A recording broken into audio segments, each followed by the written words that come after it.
Hi there, I'm Christopher Dunnigan. This is HandmadeInVermont.com, and today we're talking about the Hubbardton Forge Tura 7-light seated glass rectangular pendant. This is the 131095. This is the version that's going to be using the seated glass, and seated glass is a clear glass. There's actually two double layers of this with clear glass with little air bubbles inside. The other version of this, same fixtures, same shapes of all things, but frosted glass, that one's going to be the 131096. Go watch the video on that one too, so you get a chance to see both of these. Okay, so let's get into details on this. So let's talk about the size of each of those little pieces. They're not so little. They're actually 15 inches high, 11 inches wide, and when you add them all up, what you really have is left to right, you're going 53.6 inches long, and that's going to be a left to right measurement. The depth is 18.3. When we get into overall height, now we're talking about the distance from the very, very bottom of the fixture to the ceiling itself. So it's the whole thing. And it's going to be arranged because these cables are going to be able to be pushed into the grippers and the canopy, which we'll talk about in a second. It's going to give you a lot to play with. So overall, you can do basically, you're broken up into two things. You have the standard, which is going to be, and that's the pull-down menu I'm pointing to right now. Standard is going to be 30 to 60, and again, overall height of the bottom of the fixture to the ceiling. If you need it longer than that, there's another one there called long. How funny is that? 30 to 130 inches. If you need longer than that long, best thing to do is just drop a quick email. Let me know what you're doing. Same deal, if you're trying to use this on the sloped ceiling, email me so I can go over what you're doing and kind of catch up with you. Okay? So let's talk about the canopy up on the ceiling. That's very important. This is a low voltage LED fixture. You can touch those cables. Okay? There's no problem with that. In that canopy, which is about this thick, there is a transformer and a driver, which is going to transform your line voltage down to low voltage going through those cables down to the sockets below. And that canopy is going to be 44.5 inches long, 8.5 inches wide, which is about there. And like I said, it's about that thick. I want to show you more about that. How we're going to do it is we're going to look at the installations instructions. So if you're on the page for this on HandmadeInVermont.com, I'll look over on this side of the screen, midway down, you are going to see a link. It's going to say click here for installations instructions PDF. So open that up for me. So in addition to a full parts list, it's going to show you great line drawings of all the different parts of this, like the inside of the socket setup. It's going to show you how you put it together, which is very easy. The important thing, it's going to show you the canopy, and it's going to show you the inside view of the canopy, how it's going to go over your 4-inch junction box. But there are other places on that canopy where you're going to be attaching it to the structure of your building someplace, right, or your ceiling. It's coming in at 31 pounds, so it's something you guys should know. Canopy also has a few other little details about it. So the faceplate, the bottom of it that's facing down, is going to be part of your finish option. So when it says choose your finish, it's going to be the parts below as well as that faceplate. What we call the canopy can is that square part, or rectangular part actually, that's touching the ceiling. That's always going to be in black, just a little tidbit. And those little dots you see up there are called grippers. The cables feed into grippers, and basically you feed it in, it locks, so you can't go backwards on it. But if you do want to back them out, the little trick is you use your thumbnail, you push on that gripper, it's going to unlock it so you can back those out. Do not cut any wires until you get this to be exactly where you want below.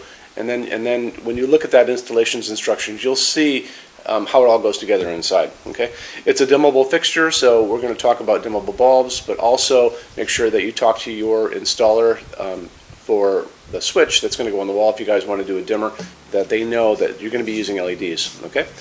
Okay, so let's talk about what's going on with the LEDs. So this is a G4 socket, and you've got 7 of these. There's a quick picture of it next to me. G4 socket basically has 2 little holes in it. The prongs on the bottom of the bulb just push right in. This is not a halogen fixture. You're not going to be using halogen bulbs, just LEDs. And you're going to be limited to a max of 4 watts in each of these sockets. And 4 watts is a lot. So in LED world, basically, especially for the G4 bulb, 4 watts is going to be the equivalent of a 40-watt halogen. That's quite a bit of light, because you've got 7 of these altogether, remember? You don't have to go for the full 4 watts if you don't want to. There are other versions of this bulb. And a great way to show you that is hop on Amazon. That's just the best way to do it. Go on Amazon, and that search put G4 LED, and now you're going to have a pop-up window of all of these different bulbs to look at. And there are different views of them, some of them different shapes, all kinds of stuff. But they all share the same thing where they have the two little prongs on the bottom. You'll notice they all max out at 4 watts. But you can also do 3 watts, you can do 2 watts, and you can do 1.5 watts, and you'll see that's kind of what's offered there. So 1.5 watts is the equivalent of a 20-watt halogen bulb. And remember, you got 7 of these, so it's really up to you how much light you need from these. Moving into more detail on those bulbs, make sure that when you do look at them, you're going to notice a couple different things. So they're going to say either dimmable or non-dimmable. That's a big deal. The other thing is the color temperature. You'll notice a lot of these are going to be what's called 2700 Kelvin. So 2700 Kelvin is the warmth of a light of, let's say, an incandescent bulb that we grew up with. That's dimmed down a little bit, that very, very yellow light. If the light coming down on my hands, this is 3000 Kelvin. So this is actually a touch whiter, but I still consider this warm white. It's really up to you guys. I didn't see a lot of this when I was looking around, but I saw a lot of the 2700 Kelvin. There's no right or wrong. It just kind of comes down to what you guys want. Let's get into finishes now. If you're on the HandmadeInVermont.com website, look over on this side of the screen. Midway down, you're going to see a tab. It's going to say Finishes Help Guide. Click on that for me. There's going to be a video on there of me talking to you guys about the differences in Hubbardton forged finishes and how they can look on different types of forging. I'm going to be talking about a chart a little farther down on the page. You'll see it next to me here. It's going to kind of go over the differences between heavy forging and non-heavy forging, and it'll be talked about in that video. So it's really important that you kind of watch the video, use the chart. You can click on that chart on different things. So you can click on dark smoke and a big page will pop up and show you lots of different things in dark smoke. Click on burnished steel or natural iron, it'll do the same thing. But it's really important that you understand how Hubbardton Forge's finishes are kind of divided into translucent and opaque and how they can look on different fixtures. Our showroom in Vermont has we're up to 400 Hubbardton Forge fixtures spread across 2 floors. We have a What's on Display page. It's way up there in those red tabs again, so click on that and you can see what we have to show you.